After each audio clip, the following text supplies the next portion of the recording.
Law Enforcement Memorial and Museum. Our museum opened its doors in 2018 with the express purpose of telling and honoring the story of American law enforcement. In fact, storytelling is what makes museums so magnificent. When artifacts combined with expert research and the curiosity of countless visitors come together, it provides an opportunity for enlightenment, education, and at times, a life-changing event. And through the stories we tell, we honor our own past, our daily lives, and our hopes for the future. Beginning on August 27th, the National Law Enforcement Museum is proud to tell the law enforcement story of 9/11 through our first ever major exhibition, Post-911, the evolution of American law enforcement. Curating an exhibit is a fascinating experience. The subject matter of 9/11 is an emotional one, especially as we approach the 20th anniversary of the attacks. There is so much content, so many stories to tell. How do we focus and on what? How do we decide what details to include? That is the nature of today's conversation, to pull back the curtain on the process of creating an exhibit and on the challenges and responsibilities of honoring the law enforcement story of 9/11. We're joined by a stellar panel, some of whom partnered with us to bring our exhibit to life, and others who are leading the museum field. Before we begin, I want to thank our sponsors, whose generosity brought this exhibit to life. Many thanks to the Police Unity Tour, Goodyear, Bio1 Inc., Thomson Reuters, 511 Tactical, Adam R. Rose, and Peter R. McQuillan. We also need your support. Make a donation to the museum by texting Programs 2021 to 41444. This will allow us to continue our mission to honor the fallen, tell the story of American law enforcement, and make it safer for those who serve. To start us off, we are honored to welcome Laura Lott for keynote remarks. Laura is the president and CEO of the American Alliance of Museums, or AAM, representing the entire scope of the museum community. Prior to being CEO, Laura served as AAM's Chief Operating Officer. Laura led the 2012 relaunch of the Alliance, including rebranding the organization and redesigning its membership and excellence programs to be more inclusive, leading to 70% more membership. A passionate advocate for strong and engaged boards, Laura frequently speaks about nonprofit governance, organizational leadership, and strategy. Welcome, Laura. Thank you, Marcia. And thanks to the National Law Enforcement Memorial and Museum for including me in this important program. It is a pleasure to speak to you today about the many and evolving roles of museums. For those not familiar with the American Alliance of Museums, we are the largest and most diverse community of museums and museum professionals in the world, over 35,000. We represent the broad scope of museums, from art museums to zoos and everything in between. From the largest national museum systems, such as the Smithsonian Institution, to the tiniest museums, many in rural communities all across the country. Before I talk about the power of exhibits and telling stories, I always like to begin with a few fun facts on the economic importance and popularity of museums. We don't often think about the museums in economic terms because they are in fact priceless. But U.S. museums are a $50 billion industry and support nearly 750,000 jobs across the country. Museums and other nonprofit cultural organizations return more than $5 in tax revenues for every $1 they receive in funding from all levels of government. And they're extremely popular. Every year in the United States, there are 850 million museum visits. That's 6.5 times the total attendance at all major league sporting events combined. Regardless of the size, location, or type of museum, each museum serves an important mission, a community or multiple communities, and AAM works to champion their vital role in our society. I often get asked about my favorite museum, but that's kind of like asking for your favorite child. You probably have one, but you can never admit it to anyone. The truth is, I really don't have a favorite single museum, but it's often the last one I visited. My favorite museums are those that most challenge and inspire me, those that really know and serve their communities, those that strive to engage new audiences, to educate children and people of all ages with unique experiences, and those museums with dedicated teams who work tirelessly to tell stories from different perspectives. The Law Enforcement Memorial and Museum is clearly one of those museums. Living and working in Washington, D.C. for more than 20 years now, I have watched the museum grow, and I greatly appreciate your work. I know how hard it is, and I congratulate you. The stories you tell are personal for me, like they are for so many. My favorite uncle in upstate New York was a police officer and a sheriff of a small town. He retired a number of years ago, but his stories never stopped. Some of them were funny, others were serious, and they generally each had a lesson. Stories and lessons that stick with me today. He recently passed, and I was touched that the owner of the small town florist I called to send flowers to the family took the time to tell me how much Officer Ed, as they called him, meant to the community. Her stories of him showed me a different side of Uncle Ed. Hers and Uncle Ed's stories told me a different side of law enforcement. At a time when we hear a lot of negative news about our law enforcement, these personal stories and positive experiences of those whose voices aren't being told are a crucial perspective. Stories have a way of opening our minds to learning more, to thinking differently. They stick with us and continue to influence our thinking long after they're told. At their core, that's what museums are about. Telling stories so we never forget. Telling stories from multiple perspectives to open our minds and deepen our understanding. Telling stories that often go untold in media and in schools. Telling stories that make us pause and be inspired by new thoughts, ideas, and ways of looking at the world. The thing that makes museums unique are their collections, the exhibits and experiences they provide. But museums are not dusty storehouses of objects. Without the stories, the collections are just things. Sure, we can enjoy them for their beauty or interesting features, or maybe, in this largely virtual world, just for their authenticity. There's so much power in the real things, the real places, the real experts. But it's the stories that really make our collections come alive. Museums are among the most trusted institutions in our country. Our public opinion polling shows that the only thing more trusted than museums are friends and family. Museums are trusted more than researchers and scientists, than other nonprofits, more than local and national news, the US government, corporations and businesses, etc. The most frequently cited reasons for the public's trust were that museums are fact-based, that they often present real, authentic objects and primary sources, and they're research-oriented. The public also appreciates that museums allow people to draw their own conclusions. They feel museums offer objective information. While no museum exhibit can do everything or tell every side of a story, the best exhibits help us grapple with our history, give context to current events and debates, offer different perspectives that challenge our assumptions and build empathy for others. The best exhibits open our eyes to a deeper understanding and appreciation. The best exhibits are a spark to let our imaginations run wild about what the future holds. The best museums and their exhibits inspire us about the human spirit, our ability to endure, to overcome great struggles, and to achieve great things. In this rapidly changing world, when we're more connected than ever, it's hard not to feel like our country has ever been more divided.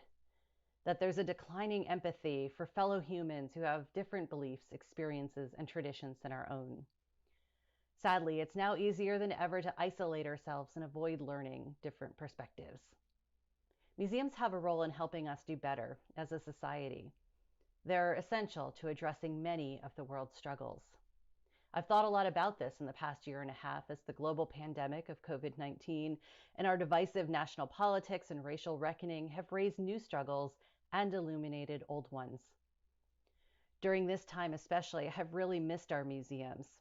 Many are working hard to collect and interpret this moment, even while it's still happening. One museum says it this way: Museums are no longer static. We don't just hold objects, we hold them up. We tell the stories behind them, the stories that connect us to our past and inspire a vision for our future.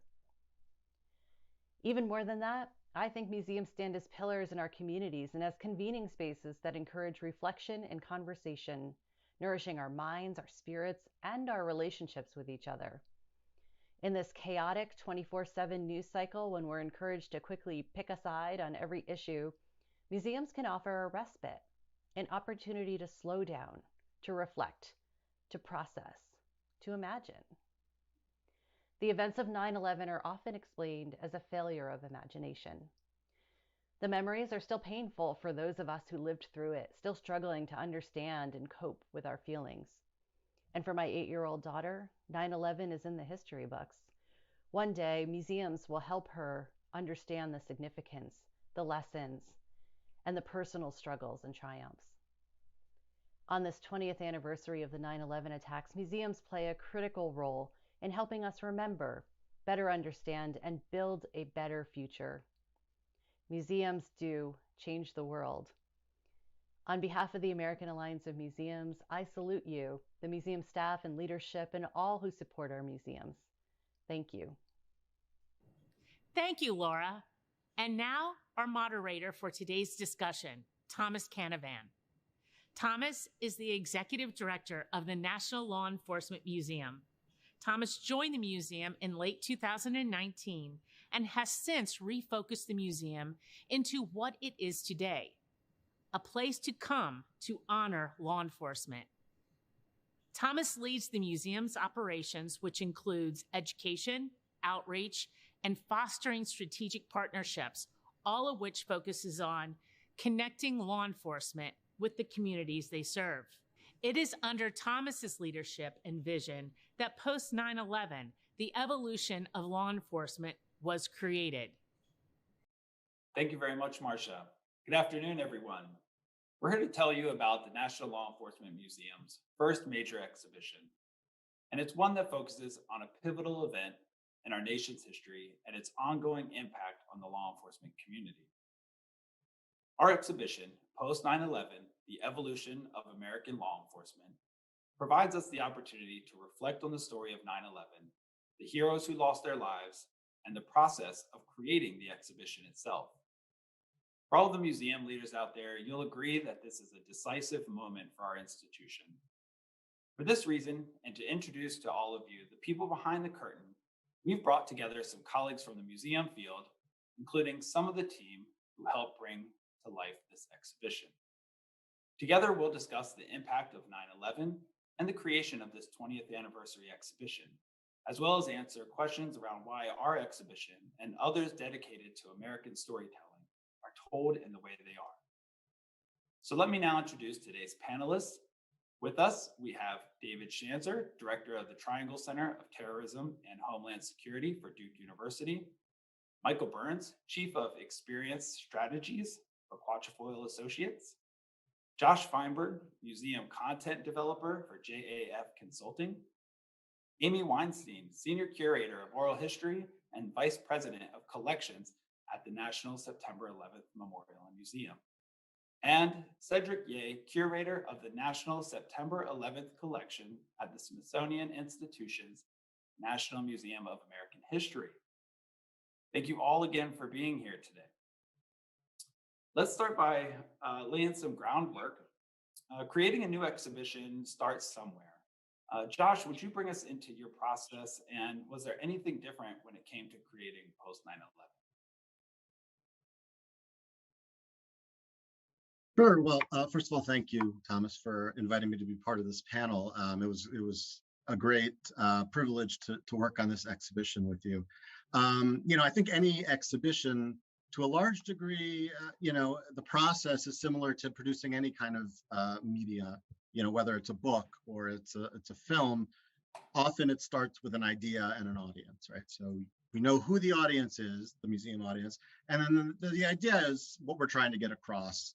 Later on, we figure out what medium to use and how to integrate design and all of that. But it starts with the idea. And so in this case, the idea was twofold. One was to honor and memorialize those law enforcement officers who perished on 9/11 or as a result of 9/11. And then the other piece was to explore how law enforcement has changed over the 20 years since 9/11 and because of 9/11. So right away, it kind of presented a challenge, which was we're trying to do two things. We're trying to memorialize, but we're also trying to teach.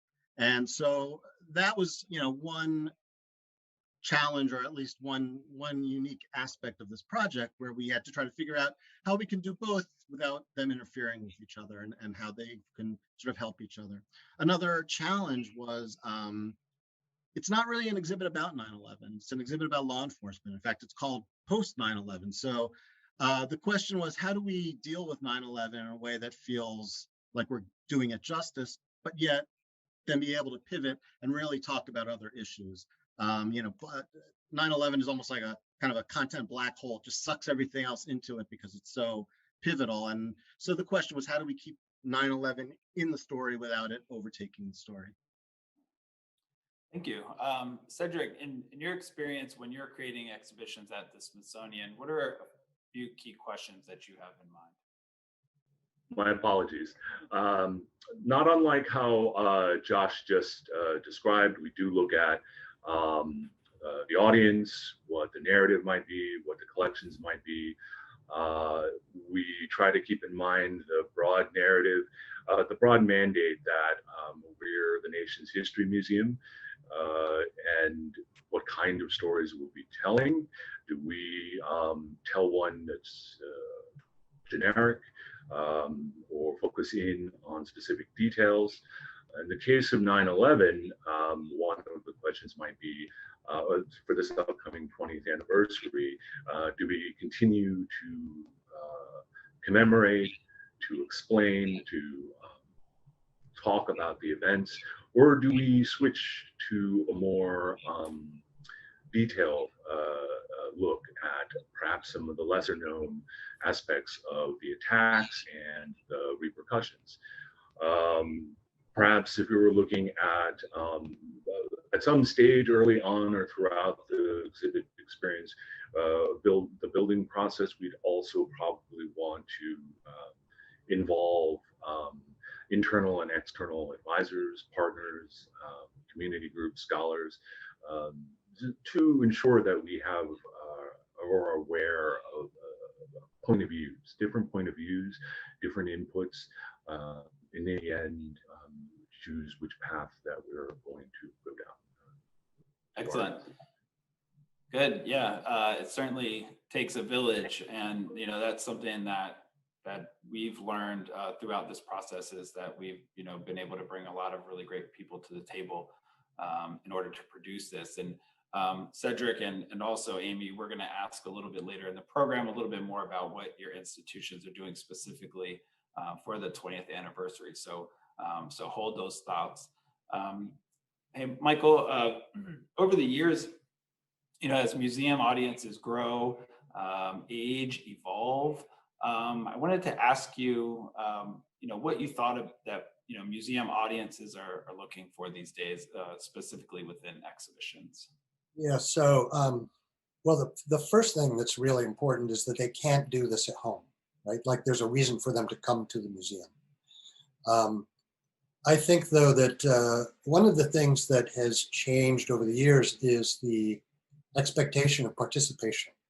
People feel like they want to be more involved. And I think this probably has a lot to do with the environment we live in. It used to be that you would get a newspaper or you would turn on the TV and there were several channels to pick from, and everybody was getting their information from certain sources. Now, not only are there massive amounts of sources to get information from, but there's also the ability for you to have a say. And so that idea of participation in our social environment carries over into museum exhibitions. Technology also, like how do people find entertainment? Where do they find entertainment? What are they doing, to entertain themselves? Bringing those sorts of tools into the museum experience can allow for the visitor to feel more a part of the story and more engaged. It's no longer a passive experience where you just sort of walk through and look at things. There are still plenty of those kinds of exhibitions, but that's not really, I don't think, what, in a big way, that's not necessarily what audiences are necessarily looking for. I think it's probably interesting for Josh as a content writer, and you, Michael, thinking about the experiences of how to balance, what audiences are looking for today, and then also traditional kind of methods of communication, within exhibition experiences. Josh, do you think that our exhibition captures, both of those things? I think so. I think obviously people are looking for technology and they're looking for interaction. But also, Michael pointed out that part of what you want in a museum is something you can't do at home. You want something that's authentic. You want something that is unique, that is special, and that's why so many people go see, the Mona Lisa or other famous objects, because you can't have the same experience at home.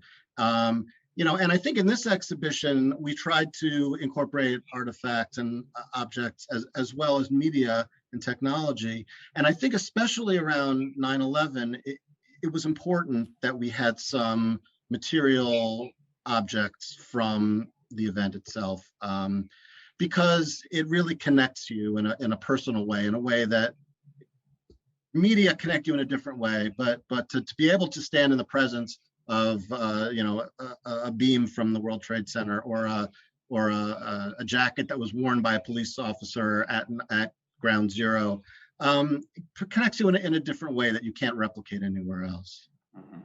Yeah. So we've all probably at times been frustrated when exhibits don't touch on parts of the story that we're particularly interested in, or when we go to an exhibition hoping to see certain artifacts that aren't on display.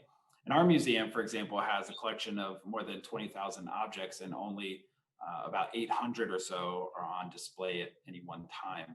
And so my first part of the question is for Cedric. How does your museum build a collection around a specific event or time period? Well, luckily for us, anyways, the Smithsonian has over 150 years of collecting behind it. And if we don't happen to have the collections or the depth of collections to tell a specific story, we follow a fairly traditional pathway of research and outreach to identify collections that can either bolster or start collections for the story that we wish to tell, and a lot of footwork and knocking on doors. But in the terms of 9/11 and how we arrived there, the original collecting curators were faced with a very difficult task. They were on the ground within about a month, and the idea here was, how exactly to tell the story. Congress had mandated that we preserve what happened on that day. Which parts of the story? How would you be able to capture this moment when you yourself just went through it? They chose to start with the collecting plan, one that focused in on the attacks, first responders, and the rescue effort. The way I usually try to describe it is like a net. It told the story of what happened on that day, plus perhaps a month. It covered it, but there were a lot of holes left to be filled in.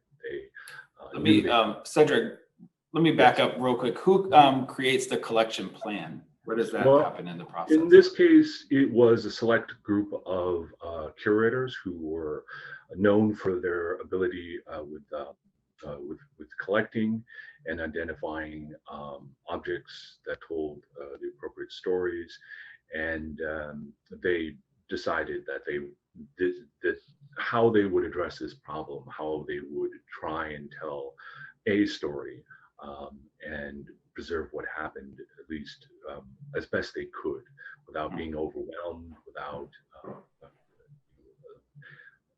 in some way feeling like they had left something off the narrative.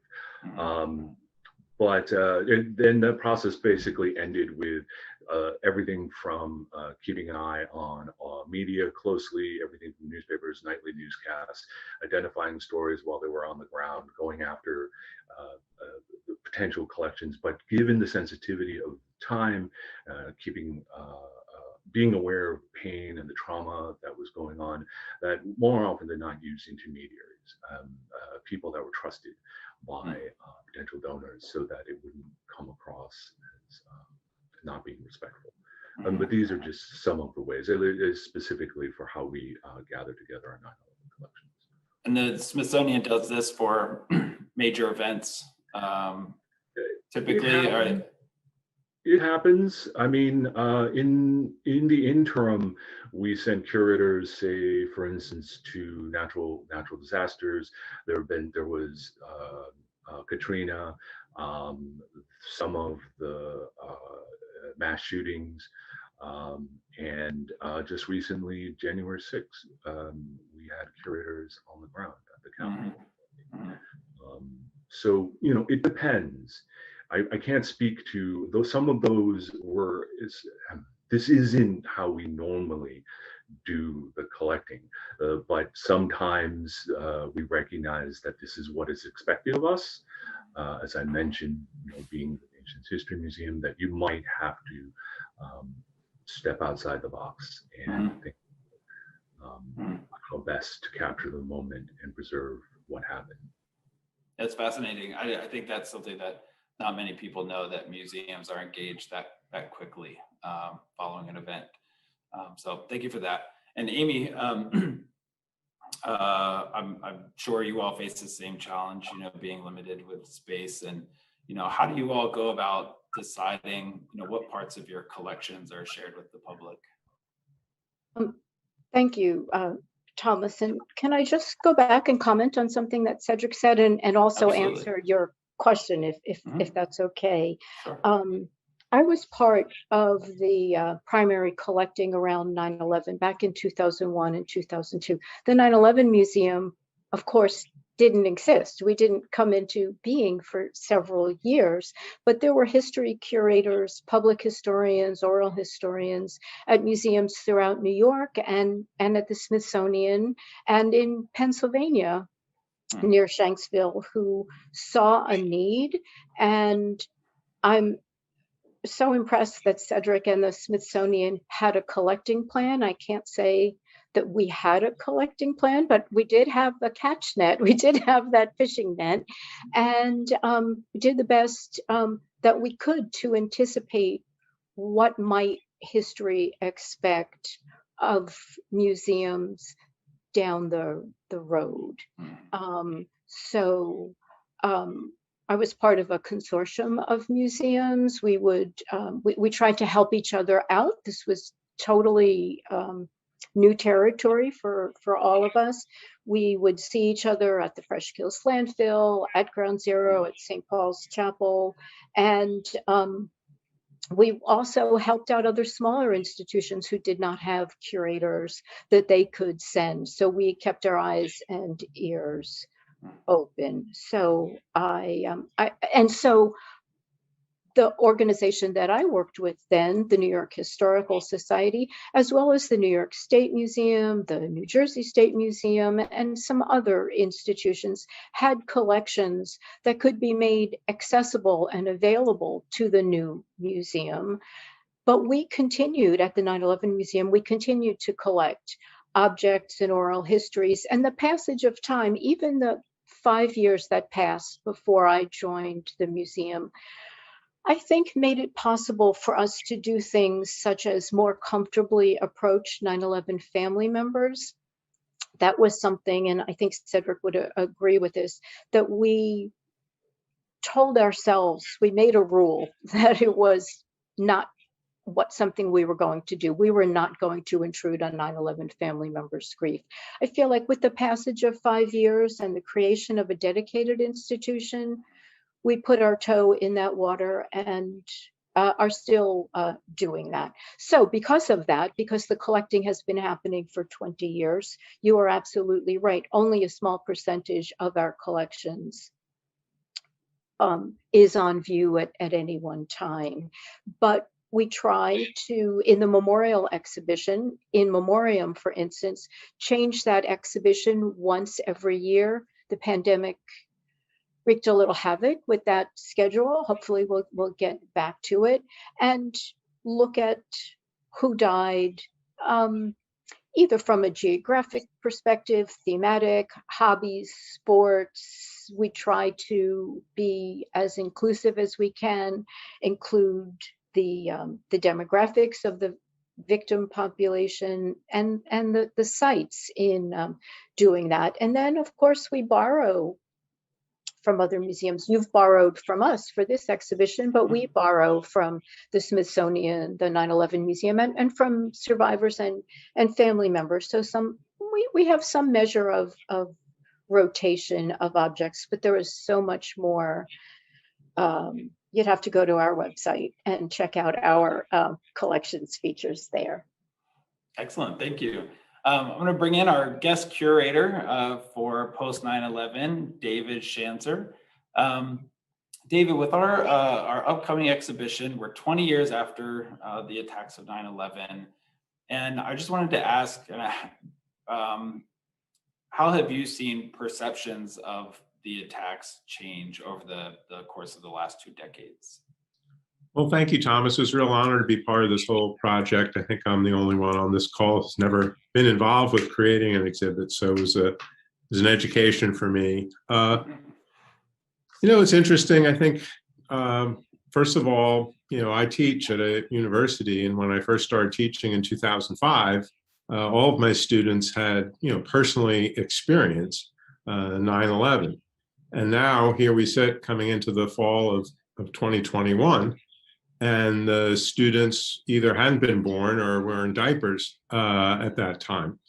So more and more of the population has not known and felt what it was like to be here on that day. And so that's why I think it's really important the way we put the first part of the exhibit together.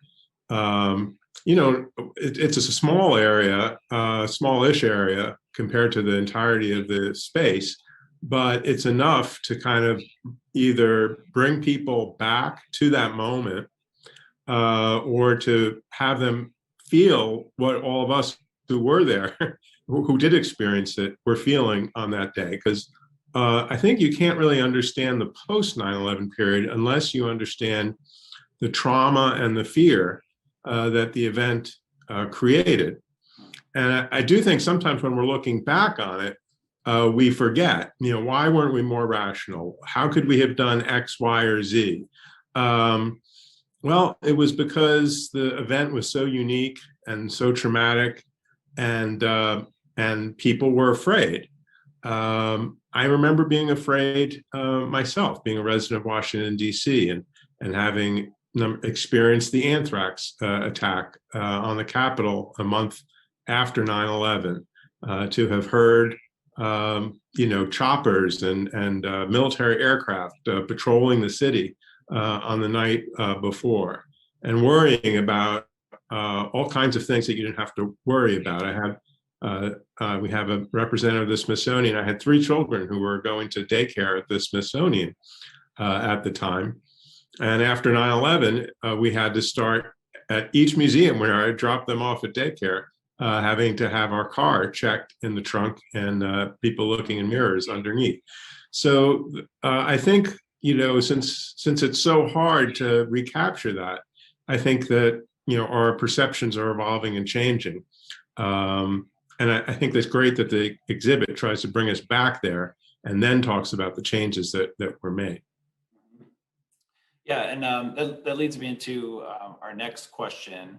So when it comes to 9/11, many of us remember those attacks personally, but for younger audience, they might not have that personal connection. Michael, in a museum setting, what's different about your approach working with a recent subject versus one that happened, long before a visitor was around to know about it? Yeah, it's a good question, and we talked about that in developing this exhibition, especially when it came to the beginning of the exhibition and the opening into 9/11. It all comes down to storytelling ultimately, and then how you engage people in a story. And you know, we can watch a film on World War One. None of us having been in World War One, but we can be brought to tears because of the way that the story is told. So emotionally, we can connect to things even when we haven't experienced them directly. And then when we have experienced something, you know, we've experienced it in different ways. So people that were kind of around in 9/11, I remember I was in Chicago and I'd just shown up to work. And I've talked to other people too who've shared, you know, how surprising it was that it was like a perfect day. It was like blue skies. It was beautiful. It seemed seemingly all over the country for some reason. It just was perfect weather. And people, and so this is a subtle kind of, you know, detail that people that experienced it kind of know. It's kind of an inside understanding of something. Folks who didn't experience it maybe know it through classes or know it through documentaries or know it through friends or family members that told them about it or know it through exhibitions. But it's through storytelling that they know it. The thing that we need to do when we create exhibitions like this is have a general understanding of how familiar it's going to be. And because this is such a prominent thing in our recent history, we felt that, and Josh will be able to speak to this maybe better, but we felt that it was known enough so that we can sort of present 9/11 in the way that David had mentioned, which is to kind of create an experience in the beginning that it really is based more on emotion than information, to get people to understand how we all felt. And when it comes to creating exhibitions, like how you tell the story, like how much you need to say or not say, how much orientation there needs to be, really depends on how familiar the audience will be. Then there's the engagement aspect. You know, I mentioned before that it's kind of important that people feel like we know that if you're going to learn something, you can retain information better if you have a chance to actually get into it a little bit more than being told about it. So engagement is really important in getting people to understand things and getting them to feel more connected to things. And how you engage people who were there may be different than how you engage people who weren't. So we could all be asked, you know, what were you doing? Where were you when you know this happened? You know, and talk about things from that point of view. With folks that weren't there, a different kind of engagement may be necessary, but one that still can involve their sense of what took place, but it's going to be more intellectualized rather than emotional in that sense. Yeah, it's interesting if you're, you know, if you're reading something within the exhibition that it was a bright sunny day, you might wonder why that detail was included. And we might not be thinking about an audience who wasn't there, right? Who needs that context. Yeah. So I think it's really important in this process to think about this audience specifically. And I want to stay here for just another question for you, Josh. So we have a generation now that wasn't around during 9/11 and who have been very engaged, you know, with various law enforcement issues over the last few years. We've seen a lot more of that engagement, which is great. And so I just wanted to, you know, hear if you had any specific, you know, moments where you were creating the exhibition and you were kind of thinking of this, you know, new audience and how they were going to be receiving this exhibition specifically. Yeah, that's a good question.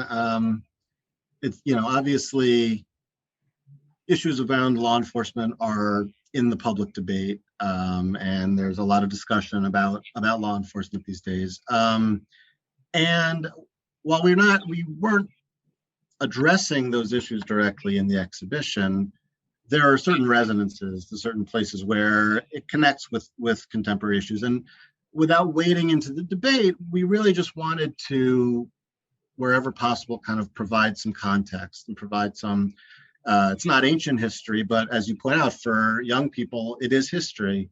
You know, and so when you think about certain issues, say privacy, you know, and surveillance, that kind of stuff, we felt that it was important to talk about the historical context in the context of 9/11, how those issues have developed, over the past 20 years to get to where we are today. So we talk about in the exhibition, we talk about the Patriot Act, and, as a one response to 9/11 that gave law enforcement certain powers to investigate and to prevent terror, and that is part of the discussion about personal privacy and that kind of thing. And it didn't start the conversation, but it was part of the ongoing debate. And so I think it's important, through exhibitions and other media to really provide historical context for the issues that are going on today. And then people can go on and have those conversations and have those debates. But the more context, the better. So thank you very much. And just for the sake of our audience, I want to just take a second to talk a little bit about the relationship of the team here that we have.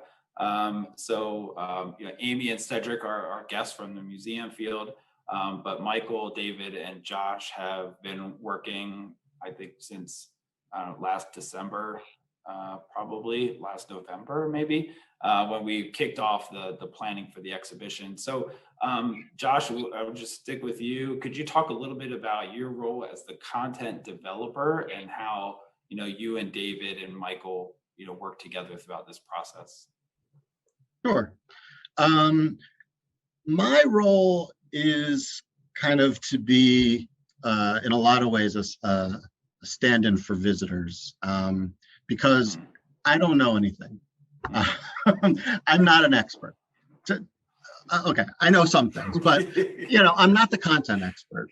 So I'm seeing the content the way a visitor is seeing it. I'm asking the questions that a visitor is asking. I am thinking about what the visitor wants to know and who the audience is and what the best way to give that information across is. So that's really my role, is to figure out how we're communicating the content. I work with Michael, who is a designer, who is thinking about the physical space, who's thinking about, he can talk about what he does, but he's a designer. He's thinking about the physicality of it. And David is the content expert who has the wealth of knowledge and the context for all of the information. So my role is to kind of work with both of them to figure out how we bring the content together with the physical, to actually, create a narrative that is going to engage visitors. Yeah, it's a fascinating structure, and I think it's something that within a aspect of our audience that's not as knowledgeable of the museum field, to learn about how exhibitions get created, I think is very interesting. Anyways, so thanks for that, shedding a little light. David or Michael, did you want to add anything to that? I would just say that one of the things that should be pointed out too is that we have a pretty good team behind us. We've got, I play a certain role. Josh plays a significant role in the content, and as he described, making sure that it's kind of something that is understandable for a general audience. Rulitza Palace, who is the lead designer on the project, is amazing, and she really did a lot of the heavy lifting, along with Jill Hess and Cole Breeding. Cole's our graphic designer. Bernard Mueller, who's the project manager, and John Lee, who's our tech guy. So there's so many people involved in all these different aspects. It's kind of like when you go behind the scenes of a museum. Visitors go behind the scenes and are like, wow, it takes all this to put some displays on the floor. Mm-hmm. But it's so much more complicated because we're really trying to get it right. And so we have a lot of expertise involved in creating this. Absolutely.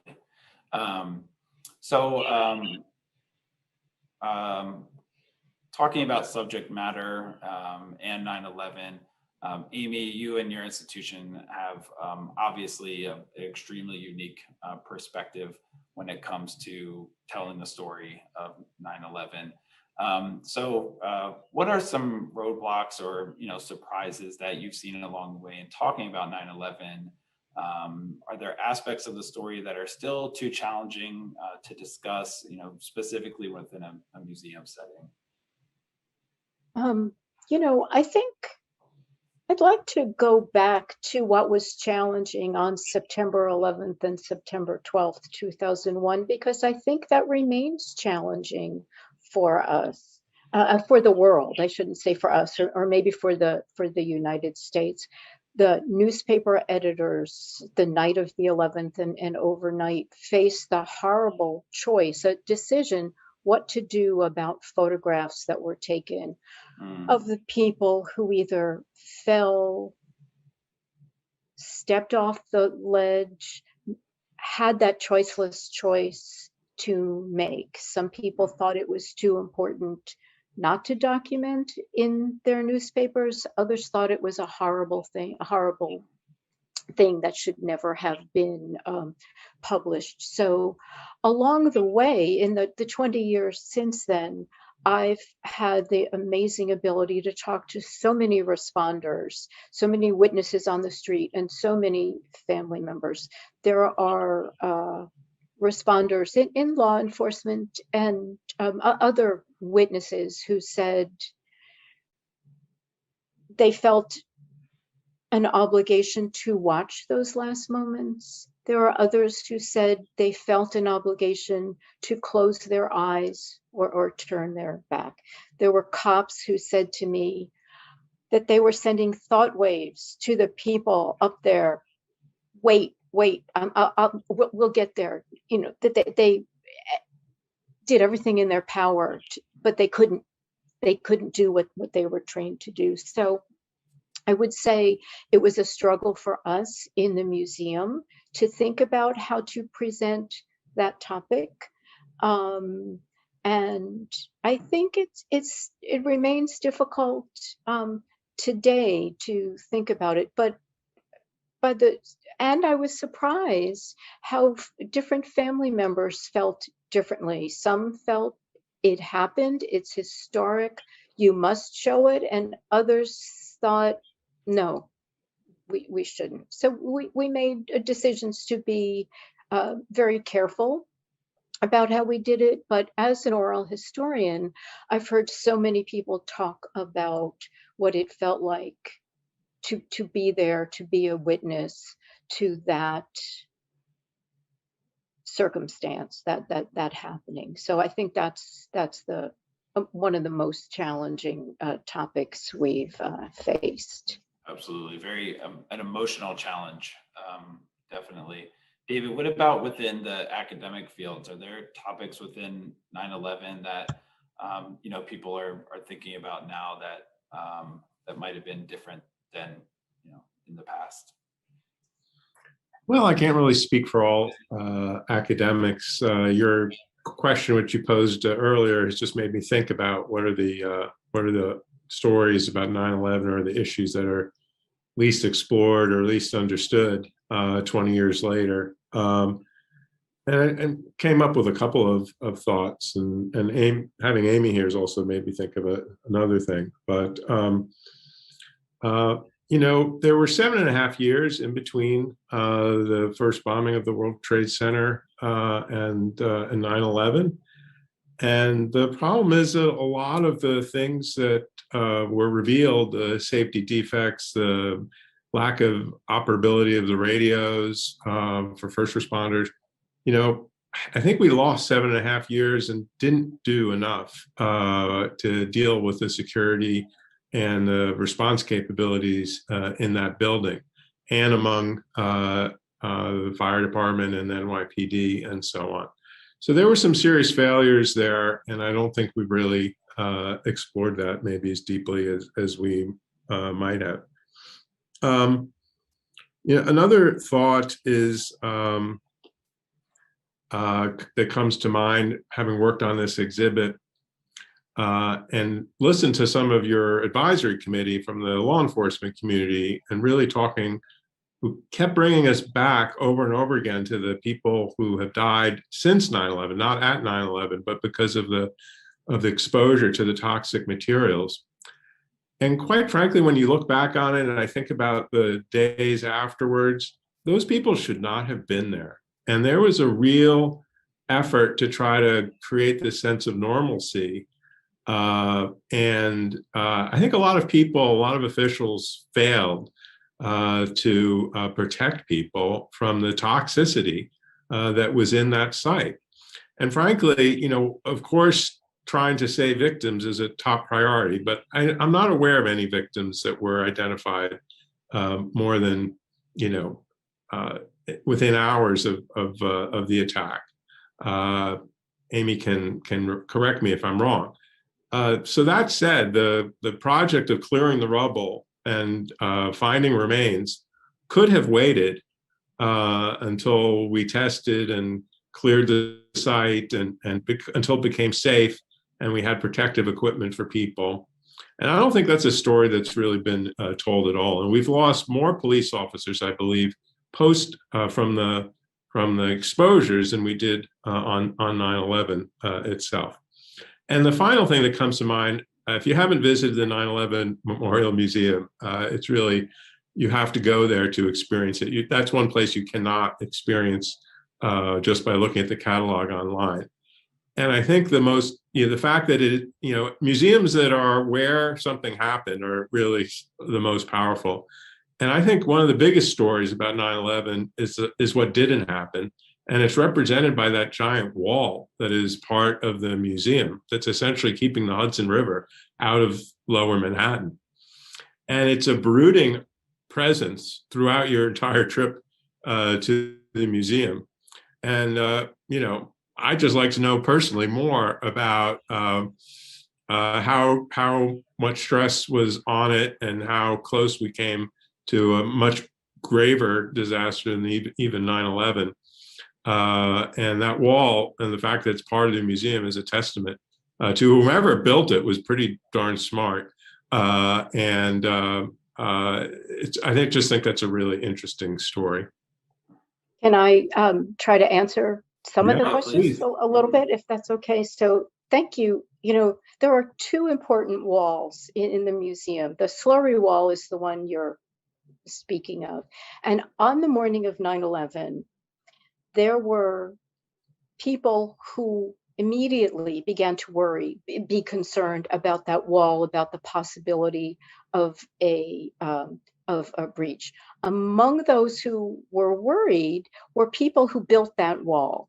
And I shouldn't use the word worried, but we're thinking about it. So Arturo Ressi, who as a young man came from Italy to help build the slurry wall, who died a few years ago, was one of them. The Structural Engineers Association of New York, or members of the Structural Engineers community were concerned.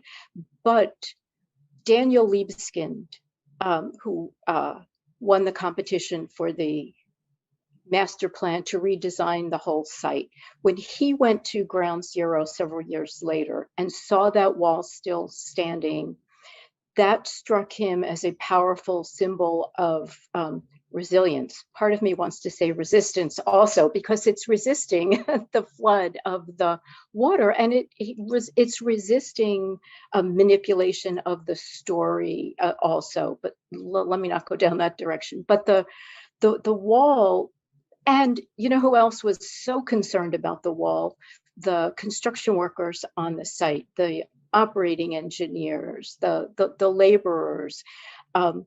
Nobody knew, was the debris holding up that wall and keeping the Hudson back? So they very carefully removed that debris according to plan. The concern, I'm speaking in circles here, I'm sorry. The concern was, if the slurry wall breached, the waters from the Hudson would not only flood the World Trade Center site, it would flood the PATH train tubes, the subway stations, and cause who knows how many more deaths to the responders, deaths to perhaps the survivors who were waiting to be rescued, and to all parts of lower Manhattan, through possibly through Midtown, where the PATH train ends at 33rd Street. So it's such a big topic. We received some funding to do a small a movie about the wall. It is preserved under federal and state law. It is an architectural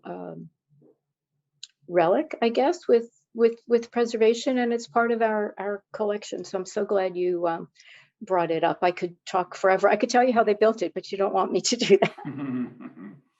Well, Amy, let's stay with you for a second.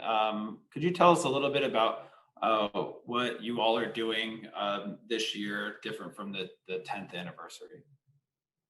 Well, the 10th anniversary was when the memorial itself opened. The museum was not yet opened, but the Memorial Plaza opened for the 10th anniversary. And it's hard to describe that level of emotion to see so many family members coming to the memorial pretty much for the first time, survivors, others who hadn't been back since 2001 or 2002. So the pandemic really made it challenging for us. And so we're doing things a little bit differently.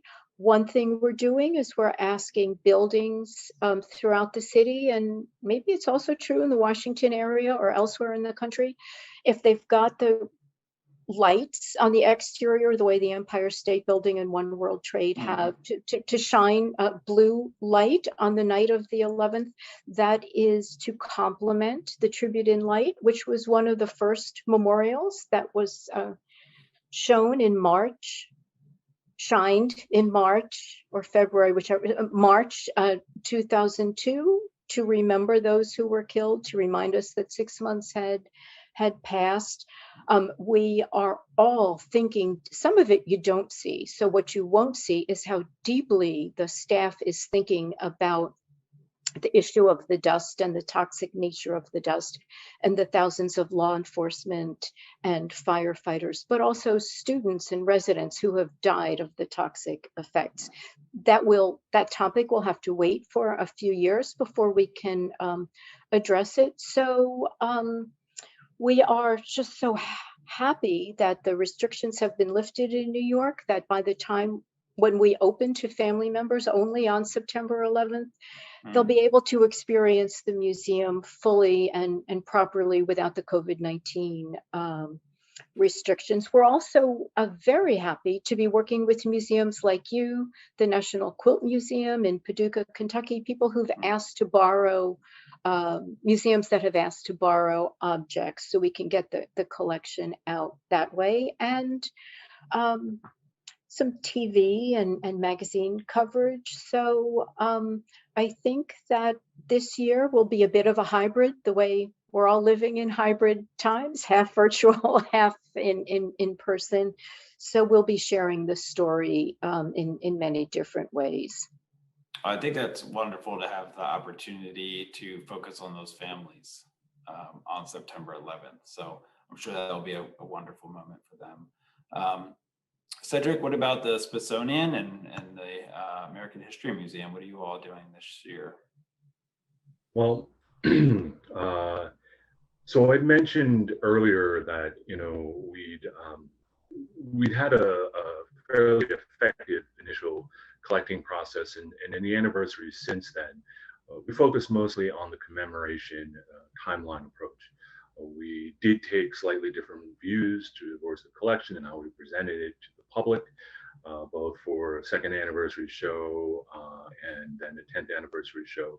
But as we approached the 20th anniversary, we began to, I think the first thought is this: the time. The idea is that in those early years, it could be described as too soon. We didn't have enough information. As I mentioned earlier, there was just so much to comprehend and be able to properly display. Not how we normally approach putting together exhibitions or researching collections. But at the 20th anniversary, I think that there was a genuine thought that we could shift the approach and perhaps apply some of how we would more traditionally put together an exhibition, where we have a much more in-depth understanding, or perhaps an in-depth look at a particular subject matter. I think that what we arrived at as I mentioned, through a lot of internal and external conversations, is that some of the things that have been just mentioned here, that, say, for instance, the last year and a half has shown a very different um, country. Different conversations have arisen, and the museum wanted to ensure that we were including all the voices, different voices. We're have a new interpretive plan, how we approach our publics, how we tell our stories. Yes, we're experts. We've been doing this for a long time, but have we included all of the communities? I think the way I look at it is this, that often it was said that 9/11 happened to all of us. Yes, that's true, but it wasn't monolithic. Not all the communities that 9/11 affected were affected the same. Some had very different experiences. And that community could be a borough in New York, could be a neighborhood, or it could be a community of law enforcement officers. You know, like what exactly was your experience? How exactly can we tell this? And we realized we couldn't do it just by saying this seems like a good idea. We started a 5-year. This 20th anniversary begins a 5-year project that the 20th kickstarts, where we begin to take a look at some of the finer details about the repercussions of September 11th, life, the health, healthcare crisis, how it affected. So perhaps a better example is that parallel to this process, I also began a new collecting initiative in New York City focusing in on the Latino communities, because we plan on focusing in on all the communities, but for the time being, at the time, that's where I got my funding. But the idea here is that at the time of the attacks, there was almost 30% of the population in New York City was Latino. And if I might say, it's kind of difficult to think of New York City without including the Latino communities there. And they were disproportionately affected by the attacks, if not the actual attacks, but the ramifications, what happened afterwards. And we wanted to provide an opportunity to give them a voice in this. What was their experience like? And in that process, I say we started, perhaps it influenced the development of the 20th, in that we also wanted to broaden the scope just a little bit and talk about all the different types of communities, the underrepresented stories, perhaps stories that, as has been brought up here, haven't necessarily been talked about, and how we might actually be able to present this in a more traditional Smithsonian manner. The trick here is it's very complicated. It isn't just that 20 years have passed. It isn't just that 9/11 still has such a deep emotional impact on all of us, but all of it together. We're starting the process, and we're hoping, I think, to be able to get the message out that we want to work with you. We're going to be more collaborative. We're going to hear your stories. We're going to present a point of view that isn't necessarily ours. We'll work with you. And maybe the best way we feel that we can do this is that we've started a story gathering initiative. I know many of those exist, but we feel like we've created a digital implement on our website. And as an aside, yes, the pandemic was crippling, maybe the bad choice of word, our ability to be able to plan out something that we would be more comfortable with was completely put on hold. Our 20th anniversary will be all digital, and we're doing the best we can following some of these mandates. But in this case, creating a digital tool that will allow our visitors to talk about what 9/11 means to them, and open it up broadly beyond, say, our usual foot traffic. Start working with communities across the country who perhaps may not think of us as a place that speaks to their story, to their narrative, and to build those relationships so that in 100 years, their stories, the ones that they feel like was their experience for 9/11, and not one that that may not have been told up until now. And it's a process. We're working on this. The pandemic has not helped, and that's a lot. So no, that's great. About that. Yeah, thank you. I mean, I think what you illustrate is the challenge of creating exhibitions and experiences for people who have a lot of different emotional connections to an event, and that leads right into our next question about how do you balance wanting to educate an audience on a subject that is very emotional for others who have a different connection to it. So, Josh, would you tell us a little bit about how you balance that within post 9/11? Sure.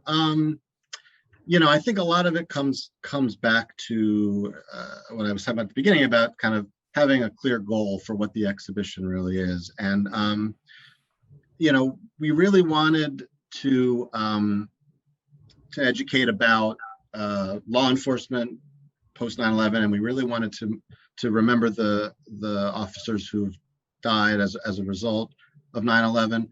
But our goal was not to have an encyclopedic exhibition about 9/11 itself. So I felt that gave us some freedom to tell the story without getting into into every crevice and every corner of the details. So I'll give you an example. David pointed out that at the beginning of the exhibition, we sort of put people in this kind of 9/11 moment where they can kind of revisit or visit for the first time the events of the day. And originally, at one point in the process, we had a whole timeline of events that happened that day that was going to be printed out on these banners. And it just seemed like, that's not what we need here. What we need here is not to overload it with content. What we need here and I think Michael mentioned this before, in that part, what we really needed was emotion. We really needed to give people the feeling, the sense. And so a lot of the content of the exhibition really is not in that section about 9/11. There's another section that's specifically a memorial to the officers who have died. There's not a lot of content in that part of the exhibition either. It's, again, much more about memory and experience. And so most of the content is really focused on the post 9/11 period. So, I think in thinking about the exhibition experience, we were really thinking about these three spaces and really thinking about the experience we wanted the visitor to have throughout, so that they would have a kind of a visceral emotional response to the 9/11 section.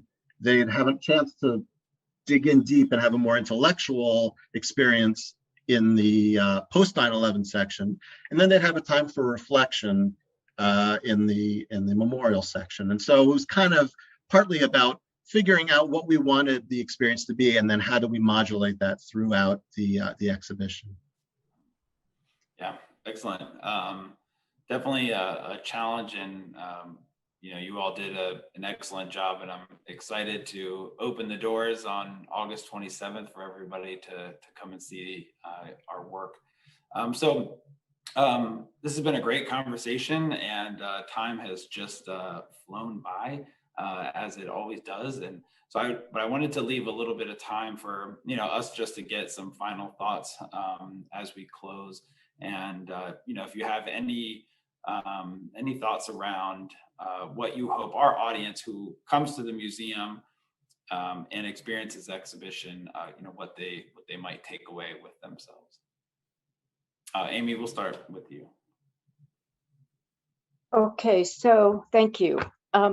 I will share one of my research interests with you that I think overlaps with your exhibition, and that I hope that your visitors will find meaningful, and that is the female first responders, the female police officers who responded and who were killed, the female firefighters. I know that's not your subject, and the female EMTs. But limiting myself just to the officers, I hope that that people will know about Moira Smith, will know about Captain Kathy Maza. They and sorry, I know I said it was the female responders, but I can't help but also throw in Ramon Suarez. Your visitors will see the cell phone that he used to call his wife that morning, as he did every morning. He called home on September 11th. His cell phone was found in the wreckage at Ground Zero. Kathy Maza was an amazing leader. We know about what kind of leader she was in many ways, but from one other female officer who followed her into battle that morning, who was under her command. Sharon Miller survived. Nobody else on Captain Maza's team did. That's another whole story. So that's one thing that I hope that your visitors will find themselves in the story, whether the visitor is a young Asian American boy, an older Black woman, whatever the demographic is. I'm sure your demographics, your visitors are as diverse as the country. And so I hope that they will all see themselves in your exhibition through the responders and the people who died and the survivors who from whom we've learned about their actions on 9/11. Thank you. Cedric? Well, it was an honor to be here and to hear about your process. Unfortunately, we weren't able to work together for alone with us, but perhaps in the future. I'm certainly looking forward to visiting myself. Luckily, I'm in the neighborhood, and being able to see the finished product is something that we're also interested in. But as I've said, it's just such a big topic, and we have to pick and choose. So I'm very much interested to see your approach. I've heard so much about it today. And if there's any way that I might be able to assist in the future, we're going to be working on this for some time. I'll be happy to do what I can. And I look forward to being able to visit when things are not just for the exhibit, but just the whole city is more open and people feel like comfortable in being able to visit. Because I'd also like to visit the exhibit when there are people, just to experience that also and see their reactions. Absolutely, that is one of the things I'm looking forward to as well. But let's go over to Josh for final thoughts. Thank you again for this. And before I give a final thought, I also want to thank Michael for mentioning some of the many other people who worked on the exhibition. I don't want to suggest that it was just the three of us by any means. And that also goes to the museum itself and Thomas and your staff who were wonderful to work with and put in so much time and effort into this exhibition. So thank you. And as far as thinking about the exhibition and what visitors will take away, one thing that's very interesting to me is the idea that law enforcement is evolving and does evolve. And this kind of connects to the question earlier about the debates around law enforcement. I think those are crucial debates to be going on, and I think an important piece of that is thinking about the bigger picture historically and how we've gotten here and where maybe we can go from here, and and how events like 9/11 have shaped what we know today as law enforcement, and to see the process as part of a bigger continuum, I think is really important. Absolutely. Michael? Yeah, and again, like everybody else, thank you for having this conversation. I think it's an important one. It is a big topic. And, really, you could do a million exhibits on 9/11 from a million different perspectives. What's significant about this one, I feel, is that there has been a big impact on society because of 9/11 and wanting to be safe from having something like that happen again. There's still, as we all know, a million more things for us to be thinking about. And I think, as David pointed out, in a way, sometimes it takes an event like 9/11 for us to actually pay attention and actually think more deeply about some of these things, even though some of the indications are already there. I mean, the exhibition really is about this kind of web of responses that took place since then, and allows us to reflect on that and also on what it means to move forward from here as well. So I think it's an important experience for people, and yeah, I look forward to seeing it finished too, to have it done, and also to be able to get out with everybody and be together in a real life situation. Absolutely. Thank you, Michael. David? Thomas, a lot of the focus of the national and global response to 9/11 has focused on the negative, and that's okay. That's human nature, and the deep problems with the Iraq War, the CIA interrogation program, Guantanamo, Afghanistan there for 20 years, leaving, Taliban still there, no defeat of Al Qaeda, no defeat of ISIS, no defeat of the Taliban, and domestically, yes, there have been some restrictions on civil liberties. Police did things that our criminal justice system, pushed over the edge in a variety of different circumstances. But I think the story people should really come away with, and I think what we do a good job with in the exhibit, is that if you woke up on September 12th and you were told over the next 20 years, there will be no attacks, motivated by this ideology, perpetrated by this group, that was not, even one order of magnitude less, 2 orders of magnitude less in terms of the numbers of deaths over 20 years. I think anybody, any lawmaker, any chief of police, any president would have said, I'll take that. And so it has been a success, and it's been all of government, all of society kind of approach, and involved military, involved foreign policy, involved international relations, involved international organizations, Congress, police, FBI, many different agencies, and so on. Again, some of the things we did were unnecessary and wrong. But 20 years later, we've kind of come to a kind of a consensus and a balance where the oversteps have been weeded out, and the things that we've done well, and they're highlighted in the exhibit: information sharing, greater partnerships across agencies and different kinds of fields, better intelligence gathering and analysis and use of it, improving our ability to respond to catastrophe. Of course, we need to learn more for pandemics, and we have and will.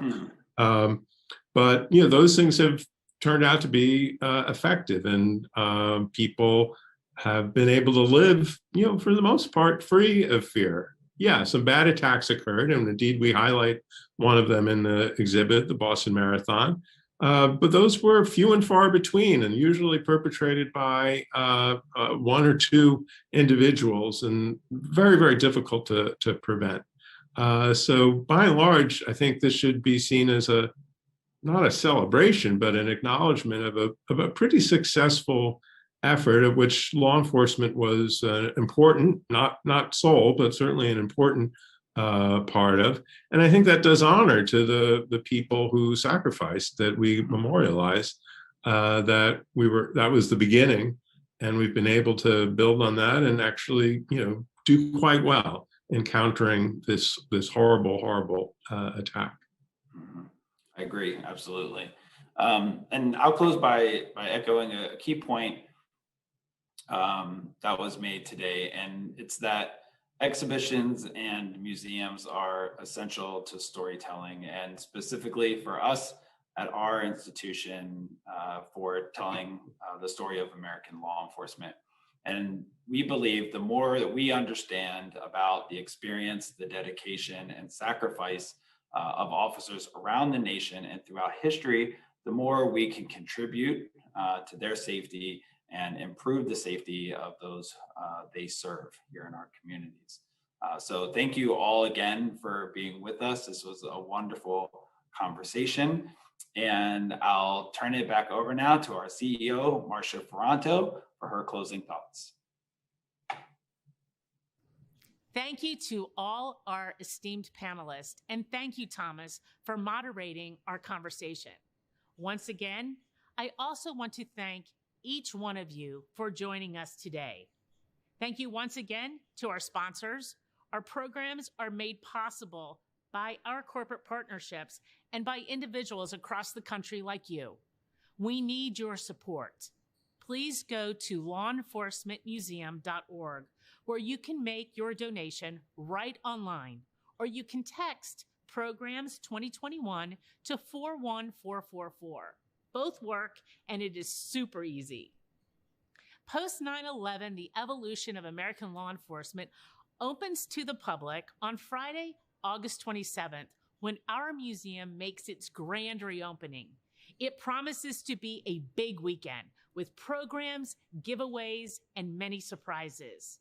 And law enforcement, this one's for you. We are excited to share that active and retired law enforcement will enjoy free admission from August 27th through September 30th, courtesy of our friends at FirstNet, built by AT&T. You can find more information on our reopening weekend plans at lawenforcementmuseum.org.